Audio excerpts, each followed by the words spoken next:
welcome back to another episode of StichMethod. Before we get into it, please do this. All right, and now we're going to talk about what makes a good guitar solo, episode number 2. I did episode number 1 on my Guitar Fundamentals playlist. It was an acoustic thing. It talked about symmetrical rhythm. If you haven't seen that, check that out. This is about electric guitar solo. Now, I gotta say this isn't just what makes a good guitar solo. That is literally is open to a huge arena of of opinion, but this is just an idea that I hear sometimes, and I'm gonna steal it from a very famous band and guitar player. But if you can practice this stuff, it gives you just an extra tool to write a good guitar solo on the fly. All right, so what we're going to talk about is first, let's talk about the chord progression that we're going to be soloing over. It's going to be E to D to A. It sounds like this.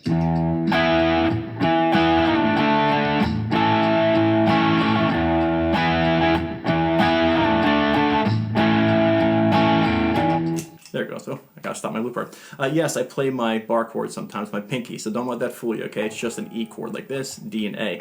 All right, so over that, we are going to put an E minor pentatonic. In case you're wondering why an E minor pentatonic works, you can check out this video right here about jamming over a Mixolydian backing track. But nonetheless, let's talk about the solo. When it comes to writing a good guitar solo over like a rock Mixolydian progression type of backing track, I find that you can hear a couple things that sound really good. So let me play like the general idea of the solo. Now, is it going to be amazing? No. Is it going to suck? No. It's going to be just a good guitar solo. But I'll show you the elements of which I think make it really good.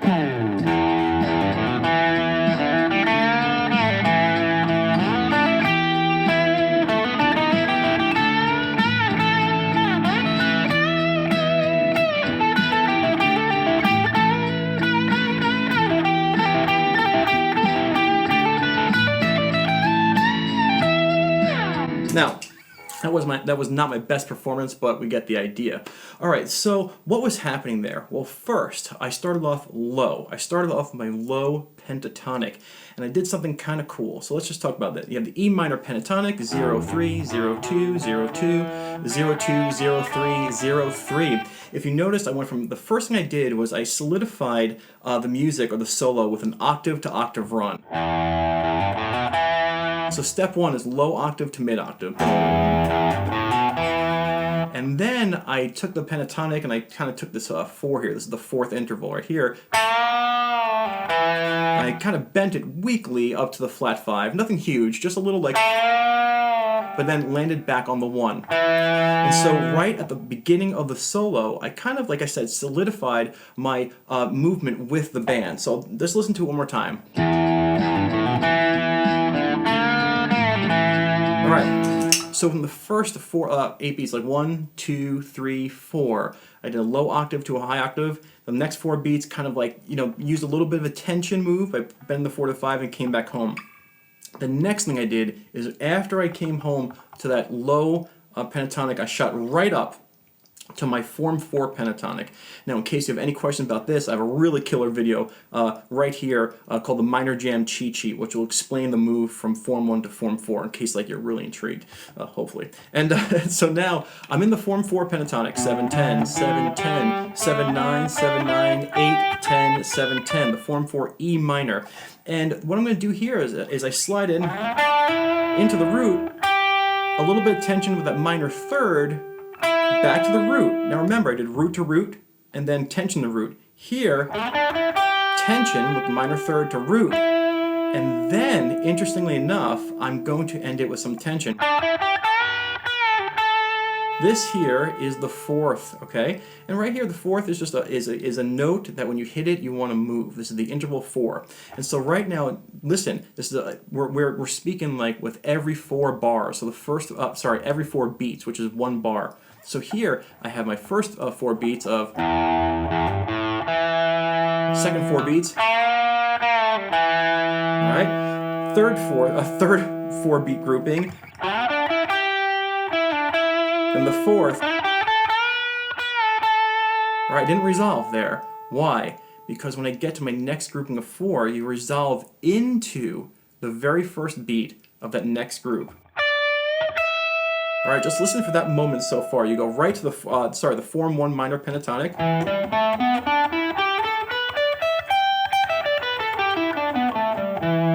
pretty much an octave lower to an octave higher, but we're stopping at that form 4 in the middle. But listen to how it's root to root, tension to root, tension to root, tension, then root. And don't worry, we'll go over all this. I just want to explain what's happening. Here we go. Listen for that moment.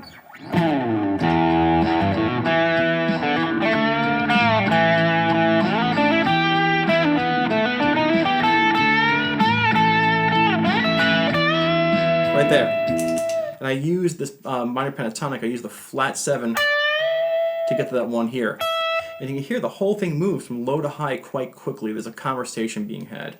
Now we're approaching, believe it or not, the end of the solo. I guess this discussion is going to move quickly. I'll break some things down for you, but you get the general gist of it. Moving from low to high with a really cool movement, you know, and resolves and the tension, the resolves, blah blah blah. All right, so now we're up here in the form 1, pentatonic, and what you got to do here now, we're getting towards the end of the solo. We're on the last, I think, 4 bars, 4 groupings of 4. And here, you're going to need to kind of like get the speed up, okay? This is the last punch of a solo. You really want to kind of like throw it into high gear. Now, high gear for everyone is different. Some people are really good at playing fast, some people are not. Some people are good at tremolo, some people are not. So whatever works for you. So I want to show you some good ideas. You can use this, now in case you haven't guessed, I'm stealing this from Jimmy Page. Like when you hear Jimmy Page play guitar and do solos, he has this kind of movement.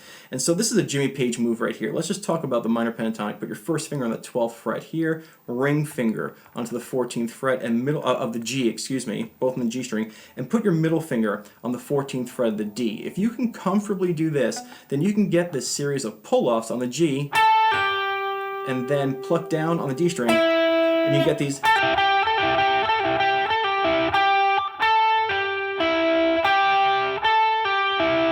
And you can really get a lot of damage out of that. Check this out.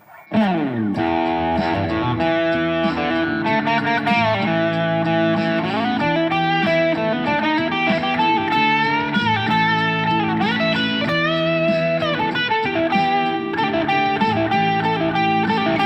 it was right there, just. Another idea you can do is just a motif run. A motif is just a repeating pattern, right? So let's just say you want to get some fast stuff into this. Look at this pattern. Just 1, 2, 3, 4. 1, 2, 3, 4. 1, 2, 3, 4. 1, 2, 3, 4. All right, you can do the Jimmy Page thing. You can leave your finger down. Take it up if you want to. You can move it to this set of strings.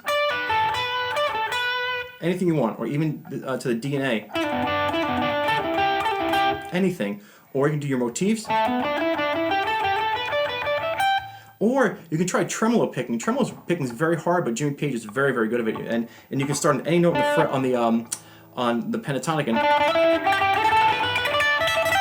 just do something like that. You just get it dirty. But listen for root to root, tension to root, move to a new shape, tension to root, then end on tension, then we go into our new shape, resolve on the very first beat,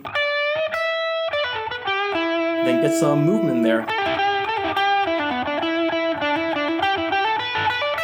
and then we'll talk about the resolve in a second. Let's see if we can hear it.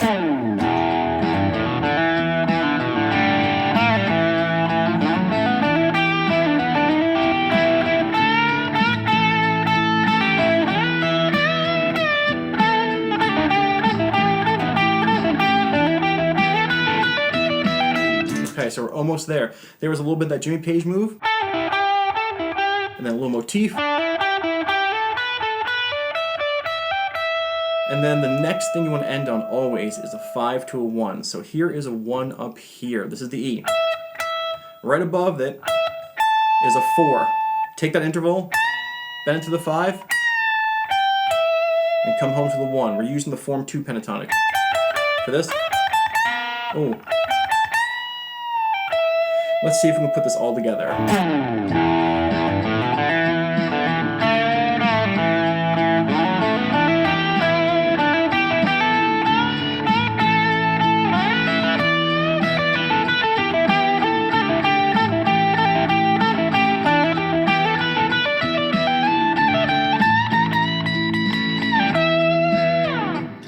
something to that extent. It moves quite well. Starts down here, ends all the way up here. So let us talk about everything that we just did. If you want to practice this stuff, by the way, you can practice with me on Patreon. I'll have several practice sessions with this song, different backing tracks where we talk about this theory and exactly what it is. So let's talk about the theory.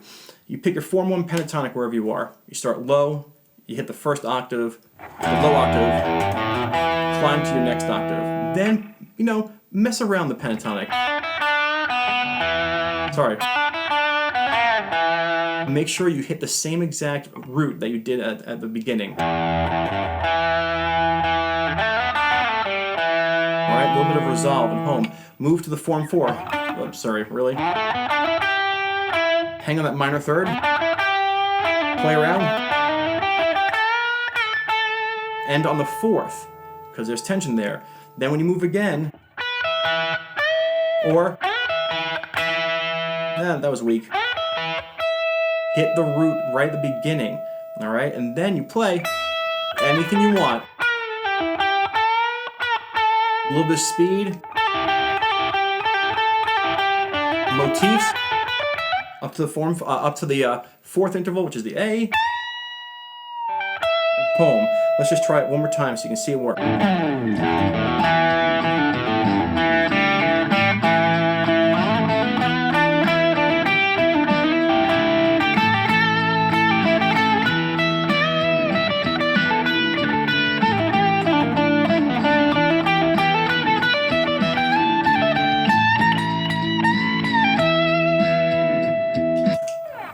And it works, all right? This movement always works. I'm going to repeat myself over and over again. But if I went too fast, let me know. But this is just one idea out of the whole tangent of what makes a good, interesting guitar solo. It doesn't have to be just this. It doesn't have to be this, but it can be this. And so you can take that backing track right now, get it on your looper and practice these ideas. Get the movement and the idea into your mind and your fingertips, and then as you improvise live, all of a sudden you might just feel it and be like, oh, cool. Like whether you're in a key of G or A or whatever, these ideas are going to stick with you and make you a better improvisational guitar player.